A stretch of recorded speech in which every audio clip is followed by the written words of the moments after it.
pahirapan ang pagsakay ng maraming pasahero sa ilang lugar dulot ng tigil pasada ng grupong Piston at Manibela kahapon.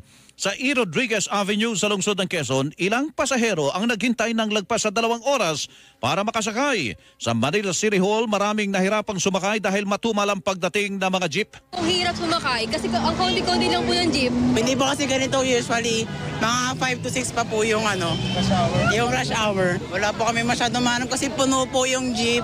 Ang tinig ng ilang apektadong pasahero, ipiniliwanag naman ng Land Transportation Franchising and Regulatory Board na hindi na paralisa ang transportasyon dulot ng transport strike. These are the regular traffic on a Monday. Marami po yung pasahero, kukunti ko talaga yung mga jeepneys pa sa daan dahil nata-traffic. Ang tinig ni Attorney Chofilo Guadis III, Chairman ng Land Transportation Franchising and Regulatory Board. Naniniwala naman ng grupong Manibela na naging matagumpay